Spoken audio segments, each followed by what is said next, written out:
नमस्कार दोस्तों, स्वागत है आपका विद्याधाम चैनल में। दोस्तों, आज हम एक ऐसे नियम की बात करने वाले हैं जो अक्सर सरकारी कर्मचारियों को कंफ्यूज कर देता है। यह नियम जुड़ा है छुट्टी और सालाना इंक्रीमेंट से। बहुत से लोग यह नहीं समझ पाते कि अगर कोई कर्मचारी छुट्टी पर है और उसी दौरान उसकी एनुअल इंक्रीमेंट की तारीख आ जाती है, तो आखिर उस पर क्या असर पड़ता है उसकी सैलरी पर।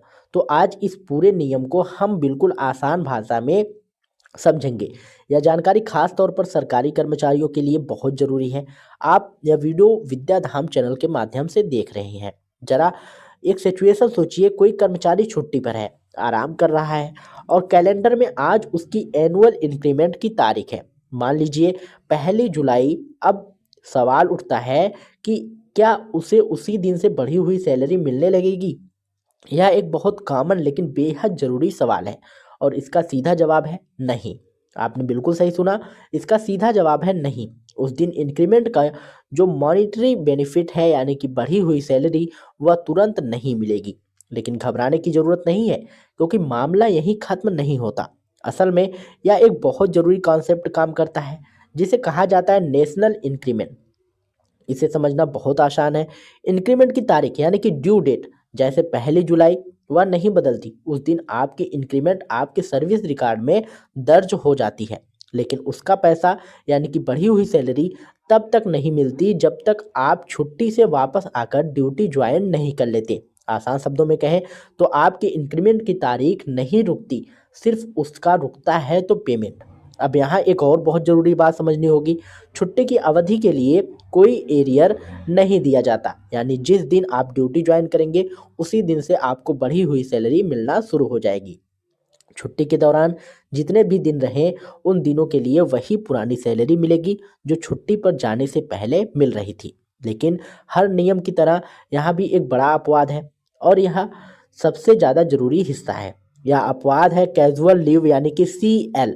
कैजुअल लीव बाकी जैसी सभी छुट्टियों से बिल्कुल अलग मानी जाती है। नियम के अनुसार कैजुअल लीव के दौरान कर्मचारी को ड्यूटी पर ही माना जाता है।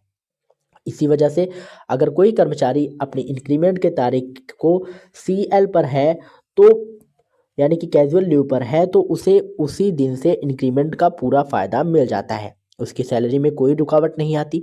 इसके अलावा जितनी भी रेगुलर छुट्टियां होती हैं, उन सब पर कर्मचारियों को ड्यूटी पर नहीं माना जाता। इसलिए इन छुट्टियों के दौरान इंक्रीमेंट को मॉनेटरी बेनिफिट रोक दिया जाता है। इसमें अर्नड लीव यानी कि EL, हाफ पे लीव यानी कि HPL, commuted leave, mandatory leave, paternity leave और चाइल्ड केयर लीव यानी कि CCL, ये सभी शामिल हैं। इन सब छुट्टियों में नियम एक जैसा ही लागू होता है। अब बात करते हैं एक्स्ट्रा ऑर्डिनरी लीव यानी कि EOL की, क्योंकि यहाँ नियम थोड़े से संवेदनशील हो जाते हैं। EOL के मामले में दो अलग अलग सिचुएशन होती हैं। अगर EOL मेडिकल ग्राउंड्स पर ली गई है तो इंक्रीमेंट की ड्यू डेट सुरक्षित रहती है, यानी इंक्रीमेंट की तारीख आगे नहीं बढ़ती है, बस उसका पैसा ड्यूटी ज्वाइन करने पर मिलता है। लेकिन अगर EOL निजी कार्डों से ली गई है और सक्षम पदाधिकारी ने उसको इंक्रीमेंट के लिए क्वालिफाइंग सर्विस मानने की अनुमति नहीं दी है, तो यह बड़ा फर्क पड़ता है। ऐसी स्थिति में इंक्रीमेंट की तारीख ही आगे बढ़ सकती है, यानी सिर्फ पैसा ही नहीं बल्कि इंक्रीमेंट की ड्यू डेट भी शिफ्ट हो सकती है। यह फ़र्क समझना बहुत ज़रूरी है। अब एक और काम की और प्रैक्टिकल टिप, अगर कोई कर्मचारी अपनी छुट्टी इस तरह प्लान कर ले कि इंक्रीमेंट की तारीख से ठीक एक दिन पहले वह ड्यूटी ज्वाइन कर ले, तो उसे इंक्रीमेंट बिल्कुल नॉर्मल तरीके से ड्यू डेट से ही मिल जाएगा। यानी सिर्फ एक दिन पहले ज्वाइन करने से पूरा फ़ायदा मिल सकता है। या छुट्टी सी प्लानिंग बहुत बड़ी फ़र्क डाल सकती है। अब हम आते हैं सबसे सीरियस हिस्से पर, जो खासकर उन कर्मचारियों के लिए बेहद ज़रूरी है जो रिटायरमेंट के करीब हैं। इंक्रीमेंट से जुड़ी यह गलती सिर्फ 1 महीने की सैलरी तक सीमित नहीं रहती, की पेंशन पर असर डाल सकती है। चाहे UPS हो या OPS हो, दोनों ही मामलों में पेंशन का कैलकुलेशन आपकी आखिरी सैलरी पर निर्भर करता है।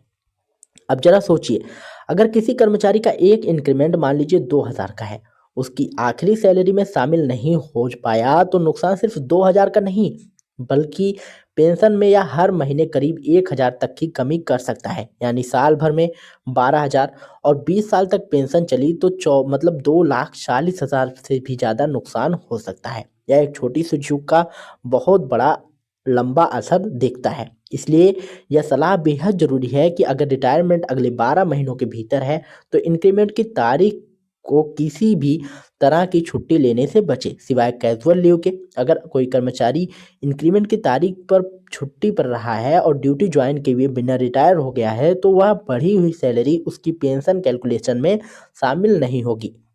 अब पूरी बात अगर एक लाइन में समझना हो, तो यही निचोड़ है कि कैजुअल लीव को छोड़कर बाकी सभी छुट्टियों के दौरान इंक्रीमेंट का नगद फायदा ड्यूटी ज्वाइन करने तक रुका रहता है। इंक्रीमेंट की ड्यू डेट नहीं बदलती, सिवाय उस स्थिति के जब ईओएल नॉन क्वालिफाइंग हो। अब सोचने वाली बात यह है कि इस जानकारी को जानने के बाद क्या 1 जनवरी या 1 जुलाई के आसपास आपकी छुट्टियों की प्लानिंग बदलनी चाहिए या फिर नहीं। सही समय पर लिया गया सही फैसला आपके फाइनेंशियल फ्यूचर को काफ़ी बेहद मजबूत बनाता है।